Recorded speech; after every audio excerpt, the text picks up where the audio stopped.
Antara paparan menarik hari ini, pertemuan Hadi dan Mahathir, ini kesepakatan azab.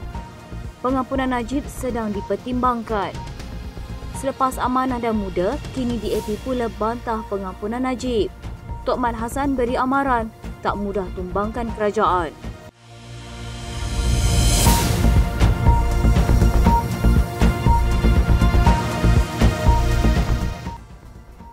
Pertemuan Tun Dr. Mahathir Mohamad dan Tan Sri Abdul Hadi Awang malam tadi disifatkan sebagai satu kesepakatan azab untuk porak-porandakan negara, kata pengarah komunikasi amanah Khalid Abdul Samad. Katanya pakatan ini bolehlah saya namakan kesepakatan azab kerana ianya kesepakatan untuk memporak-porandakan negara dengan menjatuhkan kerajaan yang sah. Bagi beliau, langkah mereka ini akan menyebabkan keyakinan pelabur terjejas dan usaha yang sedang giat dijalankan kerajaan untuk memulihkan ekonomi negara ketika dunia diambang krisis ekonomi terjejas teruk. Namun katanya mereka tidak kisah kesan tindakan mereka kerana kesepakatan azab ini hanya mementik kekuasa. Sedang tambahnya, bila berkuasa tempoh hari, tiada yang bermakna yang telah mereka berjaya usahakan. Katanya, namun demi kepentingan bersama dan keinginan berkuasa, musuh kini menjadi kawan. Akhirnya bertemulah dua pemuka negara yang selama ini bermusuhan antara satu sama lain, iaitu Tun Dr. Mahathir Mohamad dan Tan Sri Abdul Hadi Awang. Melihat kepada gambarnya, ia berlaku di rumah Tun Dr. Mahathir. Yang menarik juga katanya untuk pertemuan sebegini, Hadi bukan datang seorang tetapi dengan panglima-panglima beliau yang kesemuanya bukan golongan ulama. Katanya, bagi saya matlamat pertemuan ini hanya satu, untuk mencapai hasrat bersama, iaitu menjatuhkan kerajaan yang dipilih oleh rakyat dalam pilihan raya umum lepas dan diperkenan oleh YDPA. Kalau pasca pilihan raya ke-14 lalu, Hadi berkata beliau dan rakan-rakannya merampas kerajaan PH bukan melalui pintu belakang sebagaimana yang didakwa pemimpin PH, tetapi secara tembok atap. Katanya, kita tidak tahu apa pula nama projek mereka berdua kali ini. Yang pasti kedua-duanya mahu usahakan agar kerajaan perpaduan pimpinan Datuk Seri Anwar Ibrahim ini dijatuhkan. Seorang mahu selamatkan kaum kerabat dan anak beranak yang terkait dengan Pandora Papers, sambil seorang lagi tidak sempat puas kerana berada di tampuk kuasa dalam tempoh yang sekejap sahaja.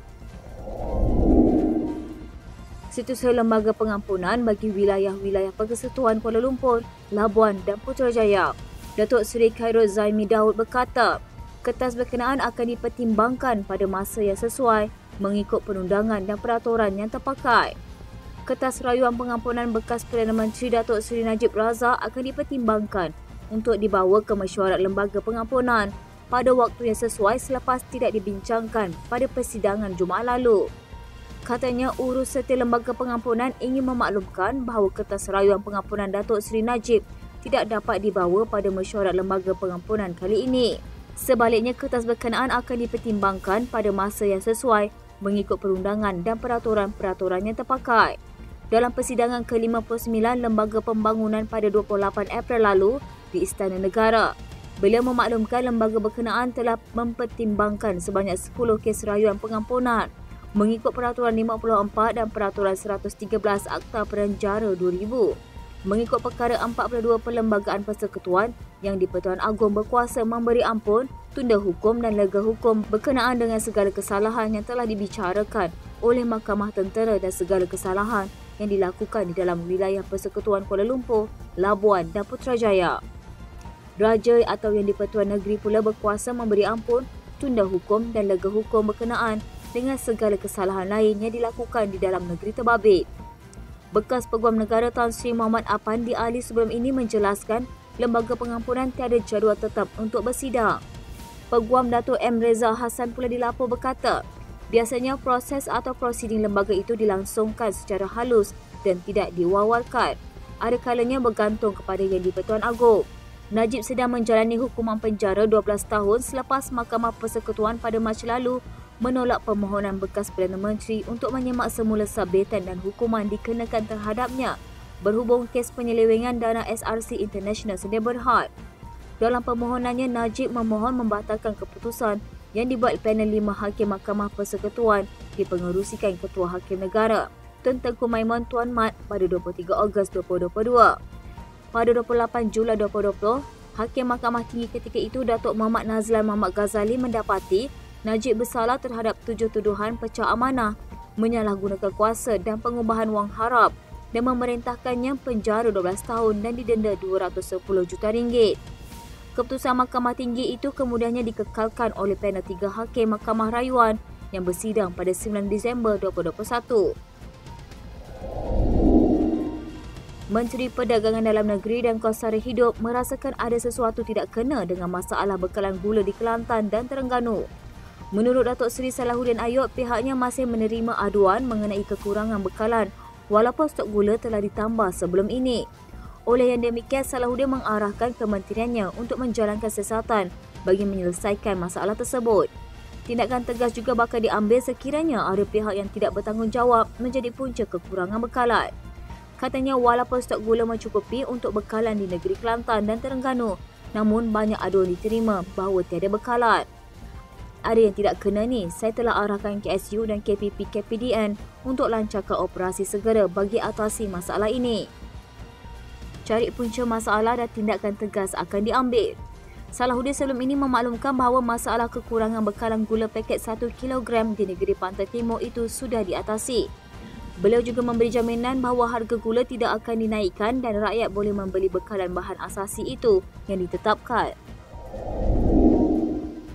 Bekas Ahli Parlimen Bangi, Ong Kian Min, memberi peringatan yang ada batasan yang tidak boleh dilanggar kerajaan. Bekerjasama dengan parti berbeza dalam kerajaan perpaduan membuatkan DAP perlu berkompromi dan bagi bekas wakil rakyatnya, kompromi itu masih di tahap yang boleh diterima penyokong akar umbi parti. Dia berkata antaranya termasuk pembebasan bekas Perdana Menteri Najib Razak sebelum hukuman penjaranya tamat. Saya rasa untuk grassroots DAP dan mungkin juga pemimpin DAP, red line itu adalah kebebasan bosku. Kompromi yang telah dibuat DAP UMPH setakat ini termasuk pelantikan ahli politik bagi mengetuai agensi kerajaan, isu yang telah ditentang PH ketika mereka menjadi pembangkang. Ong berkata DAP mungkin masih boleh menelan kompromi seumpama itu, seperti pelantikan ahli politik dalam agensi kerajaan.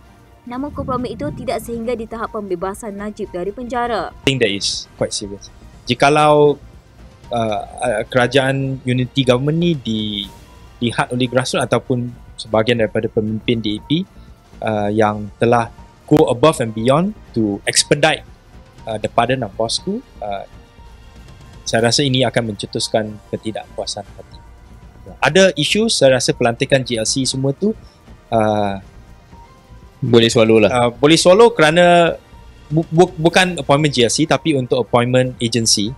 Ada juga saya rasa pemimpin DAP yang dilantik sebagai pengerusi SPAN dan sebagainya. Saya rasa mereka macam Charles Santiago. Saya rasa beliau memang seorang yang berkaliber yang boleh ambil jawatan seperti itu. Tetapi apabila your own member dapatkan jawatan seperti itu, susah untuk mengkritis orang lain yang mendapatkan jawatan.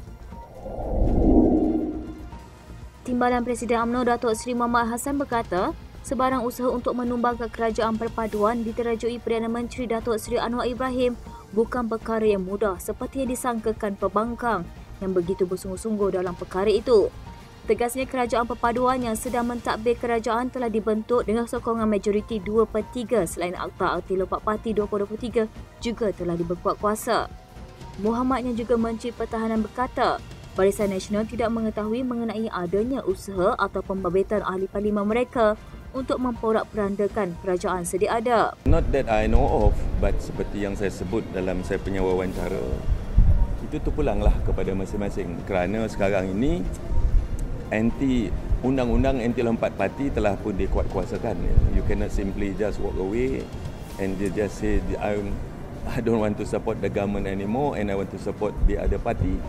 That is against the anti-hopping law and you have to resign. And once you resign, quite difficult lah, tell you, kena buat pilihan raya apa semua. Beliau mengulas spekulasi yang mengatakan Perikatan Nasional sedang menterbabit usaha untuk menjatuhkan Anwar Ibrahim sebagai ketua kerajaan dan membentuk kerajaan baru. Katanya seorang ahli parlimen perlu meletak jawatan jika mahu keluar dan menyokong parti lain serta perlu diadakan PRK. Namun bukan mudah untuk menang kembali kerusi berkenaan. The government of today kan kita ada 148 majority untuk ditumbangkan satu perkara yang saya rasakan agak susah lah. Ya. Ahli Parlimen Rembau itu berkata buat masa ini BN terus memberikan sokongan penuh kepada kerajaan perpaduan. Ini adalah pendirian gabungan berkenaan sejak beberapa tahun lalu bagi menjamin kestabilan politik dalam menguruskan negara. Cari cara macam mana kita nak urus negara dengan baik supaya yang pentingnya ialah rakyat mendapat pembelaan dan kerajaan diurus dengan terbaik yang mungkin. Sekian rentasan malam di TV pada hari ini.